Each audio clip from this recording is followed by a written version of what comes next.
Muchas gracias por continuar con nosotros. Hoy les saludo con mucho gusto. Soy Marisela Luna a través de Guanajuato Informa Televisión y este día vamos a platicar sobre temas de los que los mexicanos, los guanajuatenses, los ciudadanos no podemos estar exentos, que tiene que ver con materia legislativa.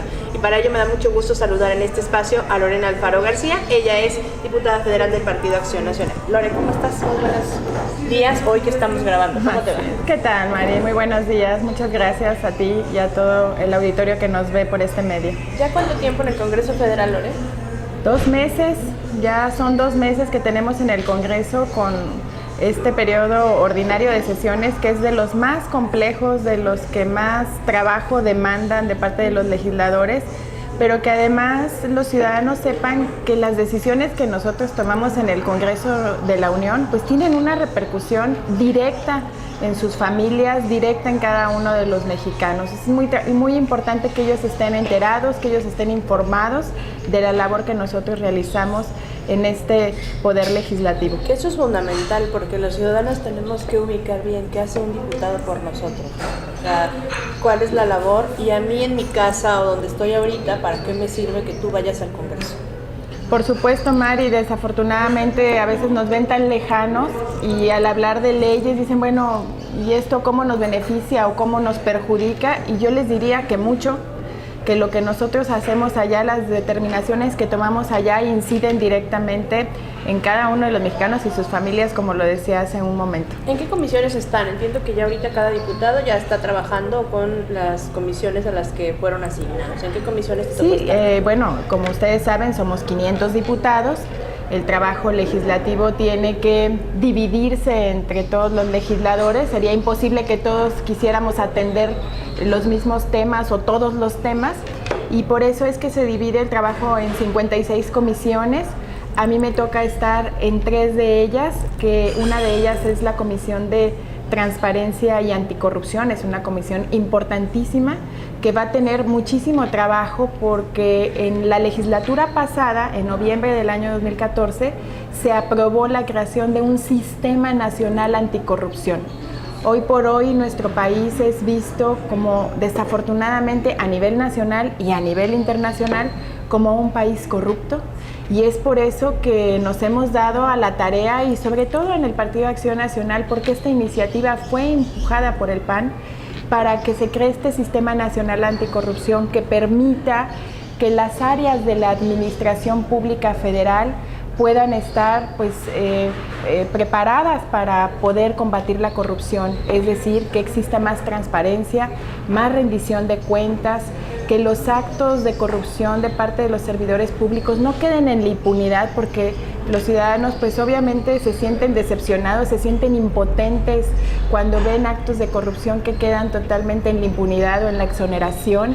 Y obviamente una parte muy importante pues es la participación ciudadana, Mari. Entre más participación ciudadana, entre más transparencia, entre más rendición de cuentas, pues obviamente son factores que inhiben la corrupción. Y esa es una comisión en la que estaré trabajando. A esta comisión, Lore, le van a dar como herramientas, uñas, dientes a las instituciones dentro de las leyes para poder castigar severamente a quien cometa un acto de los que lamentablemente mucho hemos visto en el país. Así es un trabajo que tendrá que realizar entre distintas autoridades del gobierno, y lo que pretendemos es precisamente darles esa fuerza, esa autonomía, esa independencia y esas herramientas jurídicas para que los actos de corrupción puedan prevenirse primero que nada, y en el caso en que ya existan, pues puedan atenderse y sancionarse. Hoy en día no es así, no se sanciona. Hoy en día no es así. Esta semana tuve la oportunidad de subir a tribuna presentando una iniciativa con una de las reformas que tienen que ver con el Sistema Nacional Anticorrupción, y que tiene que ver con que a la Secretaría de la Función Pública, que es la responsable de vigilar el cumplimiento y el trabajo de todas las dependencias del gobierno federal, pues se le otorguen las facultades para que pueda ejercer su función.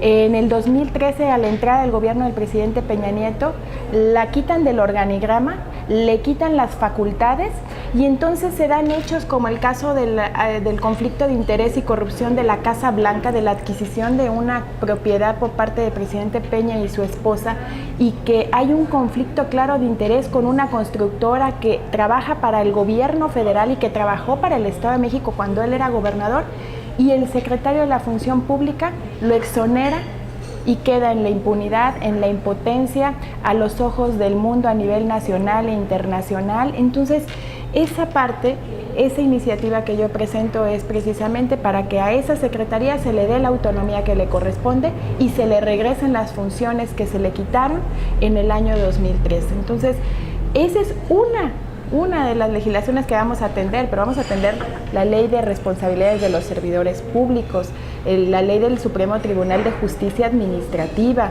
la ley de adquisiciones, la ley de contrataciones de obra pública, la ley de datos personales, de archivos. Entonces, tenemos fechas fatales para entregar esos trabajos, que es en el mes de mayo, por lo menos 4 de esas legislaciones, y pues ahí tenemos una ardua labor que realizar, María. Mucho trabajo. ¿Y en las otras comisiones?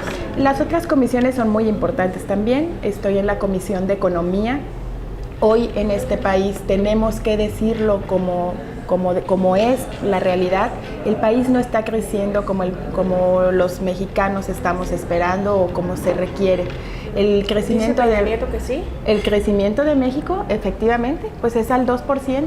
A duras penas alcanza el 2%, nada más que el crecimiento que le dejaron al gobierno de Peña Nieto en el año 2012 los gobiernos del PAN era de arriba del 4%. Estamos creciendo al 50% menos de lo que crecía México con los gobiernos de Acción Nacional. En el caso de los gobiernos de Acción Nacional teníamos finanzas sanas, el déficit público dejó de verse. Hoy tenemos año con año al presidente Peña solicitando al Congreso de la Unión más deuda pública por los déficits que hay entre el gasto y los ingresos. Tenemos un gobierno que ya está echando mano de las reservas internacionales que crecieron en los gobiernos panistas. Y bueno, esta parte pues es muy delicada porque pues también es cierto que el precio del petróleo ha venido bajando considerablemente, la producción petrolera también ha venido bajando. Nosotros sabíamos que tarde o temprano México tenía que dejar de depender de los ingresos petroleros y por eso es que se le dan las reformas al presidente Peña en materia energética. ¿Cuál es el problema? Que no las ha implementado correctamente, no las ha implementado con oportunidad y eso le ha generado un boquete importante a las finanzas públicas que ha tenido que componer o que ha tenido que rellenar con más impuestos y yo te diría 18% más de ingresos de puros impuestos que le carga a la misma base de contribuyentes de siempre. A los que ya están inscritos en la Hacienda. A los que ya están inscritos en la Hacienda. ¿Por qué? Porque en el 2013 hicieron una reforma fiscal tóxica, lo hemos dicho una y otra vez, donde en lugar de crecer esa base de contribuyentes, pues le incrementaron los impuestos, quitaron estímulos fiscales que había al sector productivo, al sector empresarial, que son los que generan riqueza, que son los que generan empleos, que son los que nos dan competitividad y los que nos dan productividad. Esa es la realidad económica de este país, desafortunadamente. Por eso es que nosotros decimos, en la legislatura pasada se le dieron las reformas al presidente Peña, pero él no las ha sabido implementar como debiera. En la parte en las que hemos visto beneficios con estas reformas, pues ha sido en la parte de telecomunicaciones, con la telefonía celular, la ampliación de la cobertura, el que ya no se te amarra a ciertos planes. Yo creo que en esa parte sí el ciudadano lo ha sentido, pero en el tema de las gasolinas, pues no vemos claro.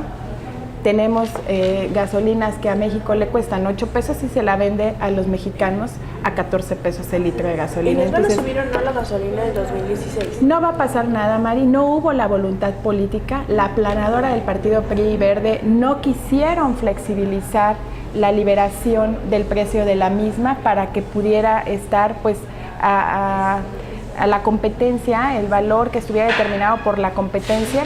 Al final del día quedó en que va a oscilar ya sea hacia arriba o hacia abajo en un margen del 3%, que es el que corresponde a la inflación, y eso es desafortunadamente muy malo para los ciudadanos porque vamos a seguir en el mismo esquema. Si bien no vemos que vaya a subir el precio, tampoco va a bajar cuando los precios del petróleo sí están bajando. Muy bien, ¿y la tercera comisión? Y la tercera comisión es una comisión muy importante. Estoy en la Comisión de Derechos Humanos. Al día de hoy tenemos en México organismos internacionales como el Alto Comisionado de la ONU, tenemos organismos como la Comisión Interamericana de Derechos Humanos que señalan a México como un país en crisis de derechos humanos. Eso es muy delicado. Y ellos dan hechos muy puntuales y muy concretos del por qué están haciendo esos señalamientos en nuestro país. Tenemos casos que internacionalmente pues son conocidos como el de Ayotzinapa, donde en el mes de enero nos vendieron una verdad histórica y quisieron calmar la situación y calmar pues a los familiares de estos jóvenes que lo único que demandan es saber qué pasó y cuál es la verdad. Y salieron a decir una verdad que después fue desmentida por organismos como el de la Comisión Interamericana de Derechos Humanos. Eso nos deja pues muy mal parados en el contexto internacional. Y como tú dices, hoy no se sabe si los cuerpos fueron quemados, si fueron tirados en el basurero, si están en el río en Cocula. Y yo creo que cualquiera que nos pongamos en los zapatos de esos padres de familia, de esos familiares, pues estarían en la misma situación hasta no saber qué fue lo que pasó.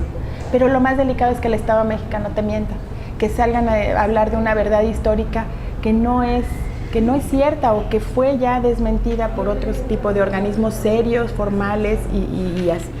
Tenemos casos como el de Tanuato, como el de Tlatlaya, que hay una evidente señalamiento en el sentido de que son ejecuciones extrajudiciales, que no hubo un procedimiento para intervenir en esos hechos y que incluso el ejército puede estar ahí involucrado en ejecuciones extrajudiciales y ellos han querido manejar de alguna manera las cosas de otra forma. Esos son los temas que han lastimado tanto a México en materia de derechos humanos. Ahí están, son evidentes, están documentados y no necesariamente, porque a veces cuando nos dicen, estás en derechos humanos, es la comisión que defiende a los delincuentes. No, el tema de los derechos humanos es mucho más amplio, no tiene que ver con los derechos humanos de los delincuentes que meten a las cárceles y que luego también pasa que van y los sacan y le estás violando sus derechos y las víctimas, que no va por ahí, el tema es muy amplio y ahí pues también estaremos trabajando en esa comisión. Que hablabas de Tanuato, yo recuerdo mucho haber visto los videos que se pusieron en aquel entonces de lo que había ocurrido en este lugar y eran cuerpos y cuerpos y cuerpos tirados en un lugar, en otro y la reflexión que hicimos los mexicanos en ese momento, que nos dijeron a los mexicanos es, pues eran delincuentes, ¿no? Entonces sí pues, pero también eran personas y ahí entiendo que la parte a analizar es si los procedimientos son los adecuados. Para eso hay protocolos. Para eso hay leyes, ¿no? Así hay. Y para eso pagamos 500 diputados. Y así es, y lo dicen, son ejecuciones extrajudiciales, quiere decir que no se cumplió con un protocolo de actuación. Exacto. Cuando se atendieron esos hechos. Entonces, pues, en esa parte, bueno, pues la verdad es que es muy interesante el trabajo que tenemos que realizar allá y yo pues encantada de la vida de estar permanentemente en mi distrito, en mi estado, comunicando lo que estamos haciendo. Qué bueno, Lore, pues déjame hacer un corte, vamos a ir a una pausa comercial, estamos platicando con Lorena Alfaro García, ella es diputada del Partido de Acción Nacional. Vamos a hacer un corte y regresamos aquí mientras nos vamos a tomar un cafecito. Estamos transmitiendo grabando en el restaurante Las Cigarras, en el corazón del municipio de Irapuato. Si usted no lo conoce, dése una vuelta, no hay pierde. Está en el callejón de Berriozábal, una de las calles, a mí me encanta este callejón de Berriozábal. Y no sé si sea callejón, pero está precioso. Está enfrente de Presidencia, por el Hospitalito, a un costado, y justamente en medio, un barandalito verde, se va a encontrar con el restaurante Las Cigarras. Vámonos a la pausa, regresamos, no se vayan.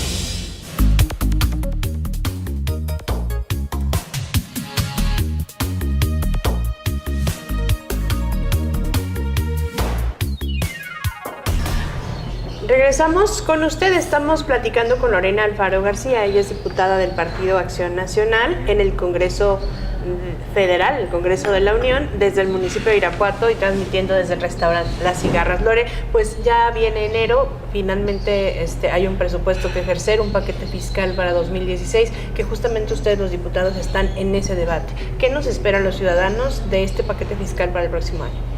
Bueno, primero que nada decirles que ya está aprobada la ley de ingresos, que es la que genera pues todo el ingreso que se va a tener para en consecuencia realizar el gasto público del gobierno federal. Y en este momento nos encontramos en una semana muy compleja porque estamos precisamente analizando cómo va a quedar el presupuesto de egresos. Yo lo que les puedo decir es que en la propuesta que mandó el gobierno federal al Congreso, es una propuesta austera porque sabemos y entendemos que la situación es complicada por lo que ya decíamos de la baja en los ingresos que se tienen por los ingresos petroleros y algunos otros factores. Y en ese sentido, pues vimos que el ajuste del gobierno, desafortunadamente, en lugar de venir en el gasto corriente, viene precisamente en el gasto de inversión. El 21% menos de gasto de inversión para el 2016 con respecto al año 2015. Esto es muy delicado porque el gasto de inversión te genera competitividad, te genera productividad, te genera más empleos y desafortunadamente, no lo estoy diciendo ya ahorita, si se meten al diario de los debates, en las posturas que han tenido los diferentes grupos parlamentarios ha quedado muy clara que viene 21% menos de gasto de inversión. Vienen 200,000 millones de pesos menos en programas federales que estaban siendo ineficientes, que no estaban cumpliendo su objetivo, pero lo que lastima es que esos 200,000 millones de pesos no sean reasignados a aquellos proyectos que sí estaban funcionando y que le estén pegando a la educación, le estén pegando a la salud. Hay menos recursos, va a haber menos recursos para la salud en el 2016 que en el 2015. Y ahí obviamente, Mari, pues nosotros estamos peleando porque no sea así. El tema de la salud es básico para el desarrollo de las familias. Ahí no solamente no podemos asignarle menos presupuesto, sino que permanentemente hay que estarle dando más, porque sabemos todos que es insuficiente. Y bueno, esas son parte de las batallas que daremos en el Congreso en esta próxima semana, porque como fecha fatal tenemos el día 15 para la aprobación del presupuesto. Estaremos también dando la batalla en el presupuesto en materia de seguridad. Hoy por hoy es el problema número 1 a nivel nacional. Esto tiene que ver pues con todos los niveles de gobierno, tanto con el federal como en el estatal, como en lo municipal. Nosotros lo estamos viviendo aquí en Irapuato y no es posible que a la hora que hagamos la revisión del presupuesto vengan menos recursos para los estados y vengan menos recursos para los municipios. En el caso muy particular del Subsemún, vienen menos recursos y en esa parte estaremos peleando porque no sea así. A la seguridad hay que estarla equipando permanentemente, hay que estarles comprando los uniformes, los vehículos, el armamento, todo lo que ellos requieren para poder salir a la calle, la capacitación, hacer su chamba. Entonces, son los rubros ahorita que tenemos detectados en los cuales vamos a insistir porque no mermen el gasto en estos sectores tan sensibles para la sociedad. Específicamente en el tema de seguridad, que pues no se logre que este debate que ustedes pues entablen tenga buenos resultados? Pues que las policías municipales no ejerzan adecuadamente sus funciones porque no cuenten con el equipamiento, no cuenten con la capacitación que permanentemente cada año le deben de inyectar a este sector. En el caso de Irapuato no se ha dejado de invertir en seguridad. Teníamos una academia de policía que en la administración pasada generó cerca de 4 grupos nuevos de nuevos policías. Que de entrada se reactivó porque ya no funcionaba. Bueno, pues hizo el esfuerzo, se les dio equipamiento, se les compraron patrullas, se les compraron casetas de policía. Yo ya no entiendo y te lo pregunto porque fuiste parte de la administración pasada, centrando un poco en el municipio de Irapuato. Sí hubo esta parte de las casetas móviles, se compraron creo que 40 unidades patrullas de seguridad, unos automóviles tipo sedán. Y entonces cuando hablamos de que se necesita equipar a los elementos, que se necesita equipar a las corporaciones, pues pensamos a lo mejor en la inversión pasada en esto, ¿no? Pero luego escucho yo declaraciones del nuevo director de seguridad que las patrullas no son las que se necesitaban y que se tienen que comprar más porque esas prácticamente no sirven. No porque no sirvan, sino porque el modelo no era el adecuado. Y luego veo que también hay declaraciones que estas casetas móviles ya tampoco se van a ocupar, hasta donde tengo entendido por lo que he escuchado en declaraciones. Se está analizando porque parece ser que tampoco son lo que necesita la corporación, al menos la corporación en este periodo. Como ciudadano, ¿cómo entiendo que necesitemos equipar, que ya está y que luego siempre no? Mira, el equipamiento y sobre todo en materia de vehículos debe ser permanente porque el uso que le dan la policía es de 24 horas. Cuando se adquirieron estas 40 unidades, obviamente no eran unidades que fueran a ir a las comunidades rurales ni a lugares, eran para la ciudad. Y se les dio este equipamiento a los policías para que tuvieran su herramienta de trabajo. Porque no tenían. Porque no tenían.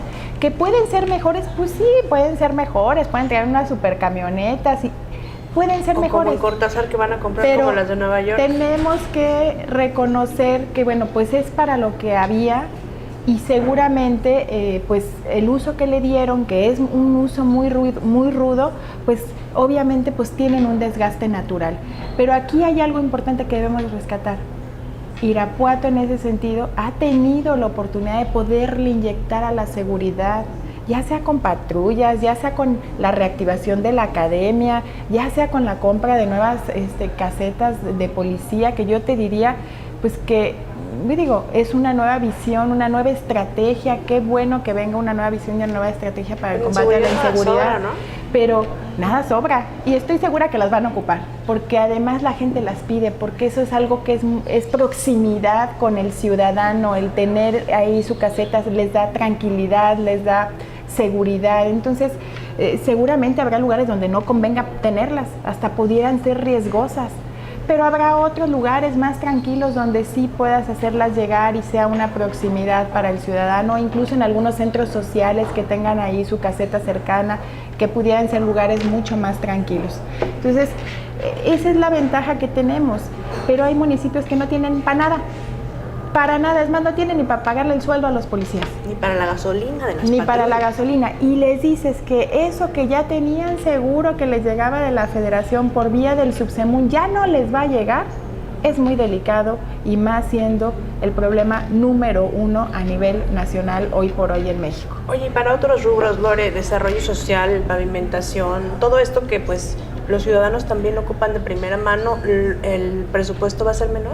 En el caso de desarrollo social hemos visto que algunos de los programas federales se reorientaron precisamente a desarrollo social, y nosotros decimos que desafortunadamente los mandaban a desarrollo social porque en desarrollo social le dan un manejo electorero.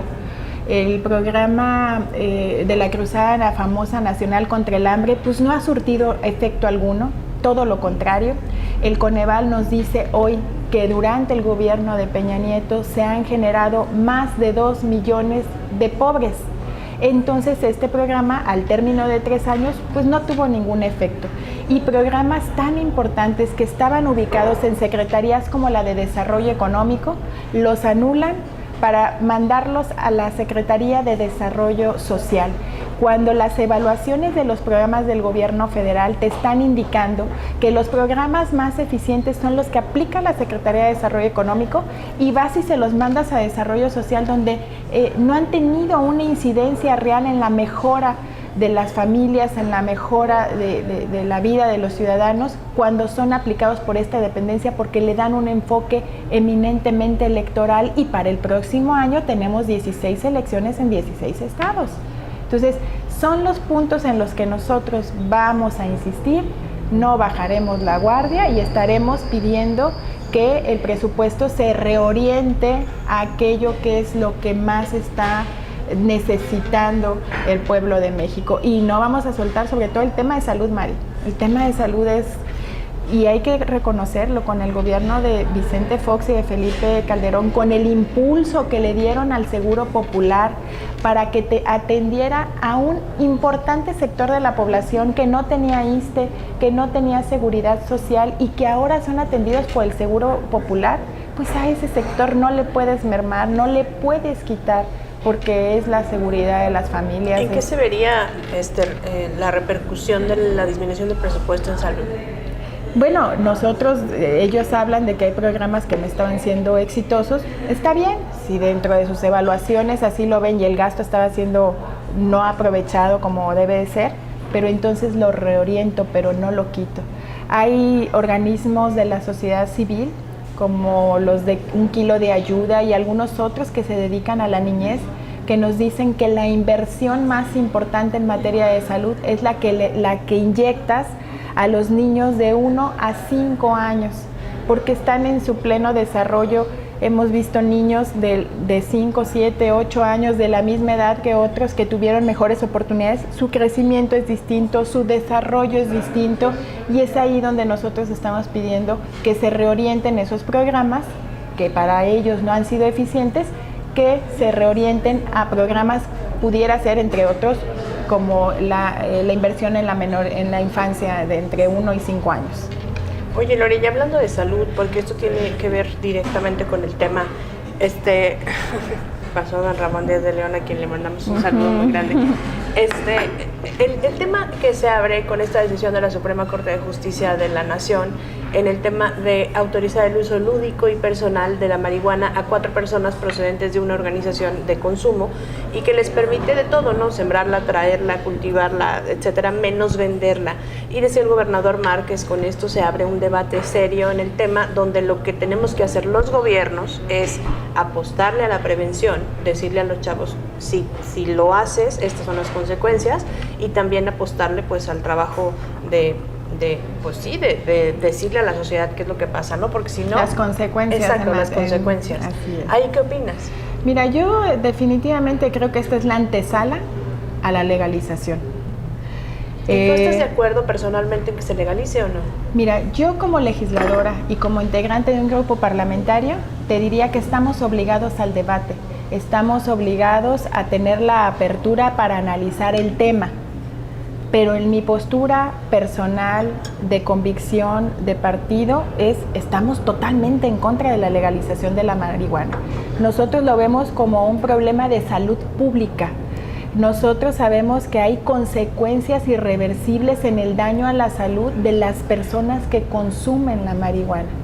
Y que además, quienes somos padres de familia, quienes tenemos hijos adolescentes, pues no queremos, y que somos millones, no queremos que para nuestros hijos sea normal, sea natural, que pueden acceder a una droga que les va a causar daños a su salud. Y entonces me brinco a la funcionaria, a la representante, y digo, ¿y quién va a pagar los daños? ¿Quién va a atender a todas las personas que por ese consumo tengan una afectación a su salud? ¿Quién va a costear ese gasto? Y luego, pues el sector salud del público. Y en ese sentido es que definitivamente yo te diría, yo estaría en contra, pero por supuesto que también estoy abierta al debate, a escuchar los otros puntos de vista, porque hay quienes lo manejan desde el punto de vista de la seguridad, del libre comercio, para que no se den la clandestinidad, para que los marihuanos que no han cometido ningún delito más que su consumo estén en la cárcel. Bueno, por eso es que sí debemos estar abiertos para poder escuchar otros puntos de vista, pero yo te diría que de entrada nosotros lo vemos con un enfoque de salud pública, y que en lugar de tener que estar trabajando para prevenir, pues evitemos que esto sea algo natural, que esto sea algo normal, porque lo que sí nos queda claro es que hay daños a la salud que después va a tener que pagar el Estado. Y que también es una antesala para el debate pues en torno a la legalización, ¿no? Así es, María. Lore, antes de irnos, ¿dónde te puede encontrar la gente? ¿Dónde te pueden buscar? ¿Dónde la gente del Distrito 9 que tiene su base en Irapuato, pero también el resto del estado, ¿dónde te pueden encontrar? Bien, ya vamos a abrir nuestra oficina de gestión a partir de la próxima semana. De lunes ya estará abierta al Estamos público. Hablando de lunes. Es lunes. Ahorita les decimos lunes que estamos. Mira, partiendo de que no sé si te pasa, pero yo a veces no sé ni en qué día vivo. Hoy es sábado 7. Lunes 9. Que es el lunes 9. Lunes 9. El lunes 9 ya estaré abierta la oficina en un horario de 9 a 3:30, 4 de la tarde. Y bueno, ya después haremos la inauguración porque ahorita tenemos mucha carga de trabajo en México, pero ya estaremos ahí atentos para recibir a los ciudadanos. Va a estar ubicada en la Plaza Centro, es una plaza que se encuentra a un costado de la Japami, frente a la glorieta de los Niños Héroes. Boulevard Díaz Ordaz, 666. Así es. Ahí donde estaba el Heraldo por muchos años, ¿no? Que sigue estando ahí el Heraldo, ahí en esa placita. Ahí en esa placita va a ser. Ahí no hay pierde. Bueno, pues parada de camión cerquita, Japami al lado. Fíjate que es algo en lo que pensé, Mari. Tenemos que estar accesibles a los ciudadanos. Ahí no hay escaleras, la gente que llega de fuera, pues si llega por la central, me refiero a las comunidades cercanas, bueno, a las comunidades llegan por la central, no tienen que pagar en transporte público, nada, luego van al centro y ahí les queda cerquita. Entonces es un lugar muy accesible y lo que decías ahorita muy importante, que no tengan que subir 1, 2, 3 pisos para poder llegar. Los adultos mayores y las personas con discapacidad deben tener la certeza que ahí no hay escalera. Todo eso lo previmos antes de tomar una decisión de dónde ubicar la oficina, porque tenemos que estar accesibles. Pues enfrente del Monumento a los Niños Héroes, ahí va a estar la oficina de Lorena Alfaro. Lore, pues muchísimas gracias por haber platicado con nosotros. Gracias. Ojalá que lo podamos volver a hacer una vez que ya pues haya iniciado, si quieres, en 2016, hablemos del presupuesto, hablemos de lo que nos espera, pues hablemos de todo lo que estás haciendo allá en el Palacio Legislativo de San Lázaro. Muchas gracias, María. Igualmente es un placer estar aquí contigo y que me permitas comunicar las actividades que estamos realizando. Bueno, pues muchas gracias, Lorena Alfaro, gracias a usted que estuvo con nosotros este día, esta transmisión. Le agradezco su oportunidad de habernos visto, sintonizado, escuchado. Recuerda que estamos en www.guanajuatoinforma televisión, pero es www.guanajuatoinforma.com, @GTOinforma a través de Twitter, @Mariselaluna a través de Twitter. Esta entrevista la va a poder usted ver a través de nuestros medios sociales y por supuesto a través de nuestra página de internet. Agradecemos al restaurante Las Cigarras por su hospitalidad aquí en el corazón del municipio de Irapuato, en el callejón de Berriozábal, y a usted sobre todo que estuvo pendiente de esta transmisión. Soy Marisela Luna y lo encuentro hasta la próxima.